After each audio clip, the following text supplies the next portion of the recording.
আমার এই ছোট্ট পুচকুটার অন্নপ্রাশনের ব্লগ তো তোমরা সেদিনকে দেখেইছিলে। হ্যাঁ, আমার ননদের ছেলে। সেদিনকে আমি বলেছিলাম যে ওদের যে অন্নপ্রাশনটা সেদিনকে ঘরোয়া লোকজনদেরকে নিয়ে হয়েছিল, আর ওর যে ওকেশনটা সেটা 13 তারিখে হবে। সো 13 তারিখে খুব ছোট্ট একটা মিনি ব্লগ নিয়ে চলে আসলাম, কারণ সেদিনকে প্রচুর রিলেটিভসদের মধ্যে আমি সেভাবে আর ভিডিও করতে পারিনি। তো ভাবলাম যে একটা ছোট্ট ব্লগের মাধ্যমে তোমাদেরকে একটু দেখাই সেদিনকের ওকেশনটা।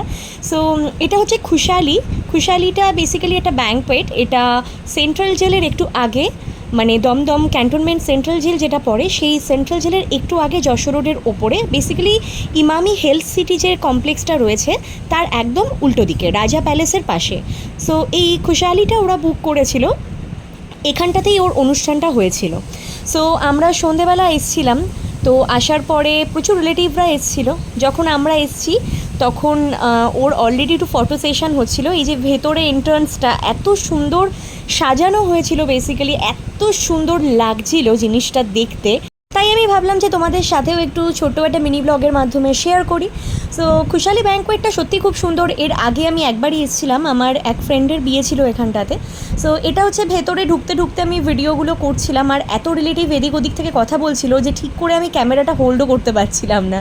সো ঢুকতেই অনেকের সাথে দেখা হয়ে গেল, আর একদম ফার্স্টে মানে যেখান থেকে আমরা ঢুকলাম সেই এন্ট্রান্সে এখানটাতে ওর যে ফটোসগুলো, ওর ছোটোবেলা থেকে প্রত্যেকটা মান্থে ওর বার্থডে আমরা সেলিব্রেট করতাম, ওর অন্নপ্রাশনের ফটোগুলো সব কিছু, যে ফটোসগুলোকে স্টিল করে বারবার একটা স্লাইডিং শো করে দেখানো হচ্ছিল, যেটা খুব নতুনত্ব, ভালোও লাগে। আর এই ভেতরে ঢুকেছি, ওই পাশে আমার ননদ দাঁড়িয়ে আছে, খুব সুন্দর সেজেছিল আর ভীষণ ভালো লাগছিল ওকে দেখতে। আর এখানটাতে দেখো আমার গুলো বেবি ফটো সেশন হচ্ছে। ওর যে প্র্যামটা সেটা এত সুন্দর করে সাজিয়েছিল, থিমটা বেসিক্যালি হোয়াইট আর পার্পল কালারের ফ্লাওয়ার দিয়ে খুব সুন্দর ডেকোরেট করা হয়েছিল। আর মানে একটু আগে পর্যন্ত ওর সবাই ফটো তুলছিল, তো তখনও চুপচাপ ছিল। যেই আমি ঢুকে ওকে ডাকাডাকি করছিলাম, ও তাকিয়ে তাকিয়ে এত হাসছিল, মানে ও বুঝতে পারছিল যে আমি ওকে এই সাইড থেকে ডাকছি। সো খুব কিউট লাগে বাচ্চাদের এই মোমেন্টটা, মানে যখন আমি ওকে ডাকছি ও সাইড থেকে এই যে হা হা হি হি করছে, হাসছে, মানে প্রায় উঠে যায় পারলে আমাকে দেখে। সুন্দর চুপ করে রয়েছো তুমি।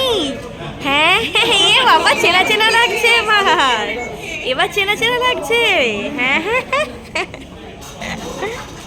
আই থিঙ্ক তোমরা দেখতেই পেলে যে ওকে আমি ডাকার সাথে সাথে ও কতটা হ্যাপি আর কতটা এনজয় করে আমার সাথে আমি ডাকলে, মানে একভাবে আমার দিকে তাকিয়ে থাকে আর হাসতে থাকে। সো এই টাইমগুলো না, মানে এই কিউট মোমেন্টগুলো সারা জীবন আমার মনে থাকবে, সত্যি কথা। কারণ ও আমার সাথে প্রচণ্ড মানে আষ্টে পৃষ্ঠে লেগে থাকে, আমি সবসময় কথাটা বলি। যাই হোক, তারপরে ওর ফটো সেশন হওয়ার পরে ও একটু ওর কোলে যাচ্ছিলো, সব রিলেটিভরা ওকে নিচ্ছিল। আমি এই জায়গাটার একটু ভিডিও করলাম, কত সুন্দর ডেকোরেশনটা হয়েছে, খুব ছিমছাম, খুব সিম্পলের মধ্যে এত সুন্দর, মানে যেই ঝাড় লণ্ঠনগুলো দেখতে খুব ভালো লাগছিল। সত্যি কথা বলতে গেলে সিম্পলের মধ্যে যে কোনো জায়গাকে কতটা ইউনিকভাবে সাজিয়ে রাখা যায় সেটা বেসিক্যালি আজকে ডেকোরেশনটা দেখলেই বোঝা যাচ্ছে। প্রিয়মের অনেক হাত ছিল, প্রিয়ম মানে আমার ননদের হাজব্যান্ড। সো ও মানে এখানটাতে যখন থেকে এসছে তখন থেকে এই ডেকোরেশনগুলোর দিকে খুব মাথা লাগিয়েছে আর কি। তো যখনই দেখেছি তখনই বাড়ি থেকে বেরিয়ে এইসব ডেকোরেশনগুলো কোথায় কী হবে খুব ছোটাছুটি করেছে। যাই হোক, তারপর আমরা একটু বেরিয়ে বাইরে যে লনটা ছিল সেই লনটাতে একটু ঘুরছিলাম। এই যে জায়গাটা তোমরা দেখছো, এটা বেসিক্যালি আমার মনে হয় বিয়ের মণ্ডপের জন্য করা হয়েছে, খুব সুন্দর করে সাজানো। মানে যারা বিয়ের জন্য এই ব্যাঙ্কোয়েটটা বুক করবে তাদের এই জায়গাটাতে বিয়ের যে মণ্ডপ সাজসজ্জা এই জায়গাটাতেই করা হয়। সো আজকে সেরকম কোনো কাজ ছিল না বলে ওখানটাতে একটা মিউজিক সিস্টেম ওরা চালিয়ে রেখেছিল, আর চেয়ার্স ছিল, যদি কেউ ওখানে বসে একটু গান টান শুনে গল্প করতে ভালোবাসে যারা, তারা ওখানে বসে গল্প করতে পারবে। তো সেভাবেই সাজানো হয়েছিল। এখানটাতে একটু ফুচকা ছিল, আর সাইডে কিছু ভেজ স্টার্টার আইটেমের কর্নার ছিল। ননভেজগুলো সবাই বেসিক্যালি ভেতরে নিয়েই ওরা ঘুরছিল। তো আজকের যে ক্যাটারার তারা ছিল বিজলি গ্রিল। সো বিজলি গ্রিলকে তোমরা সবাই অনেকেই নাম শুনেছো, ভীষণ ভালো ওদের রান্নার ধরন বা ওদের যে রান্নার টেস্ট খুবই সুন্দর, ভীষণই ফেমাস বিজলি গ্রিল।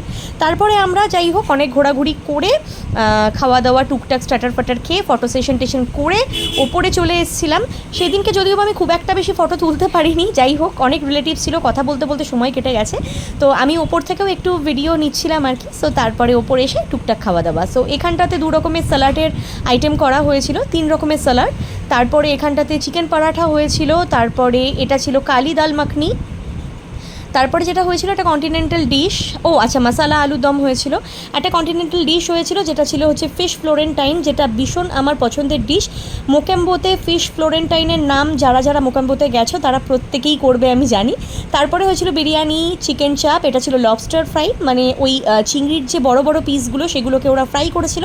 এখানটাতে ম্যাঙ্গো চাটনি ছিল, পাঁপড় ছিল, গোলাপ জামুন ছিল, আম দই ছিল যেটা অলমোস্ট একটা হাঁড়ি শেষ হয়ে গেছে, অ্যান্ড তারপরে ছিল কুলফি আর মিষ্টি পান। সো ভীষণ ভালো ছিল, প্রত্যেকটা আইটেমই খুব সুন্দর হয়েছিল। বিরিয়ানিটা তো ভীষণই ভালো হয়েছিল। সো তারপরে আমরা টুকটাক খাওয়া দাওয়া করে আস্তে আস্তে ওখান থেকে নেমে আসলাম। তো আমি এখানে দাঁড়িয়ে দাঁড়িয়ে ওর যে ফটোগুলো, এই ফটোগুলো আমার তুলে দেওয়া মোবাইলে, সো ওগুলো আমি একটু ক্যাপচার করছিলাম। আর এভাবেই আজকের দিনটা শেষ হলো। তোমাদের যদি ব্লগটা ভালো লেগে থাকে লাইক, কমেন্ট অ্যান্ড সাবস্ক্রাইব করতে ভুলো না। দেখা হবে নেক্সট ব্লগে।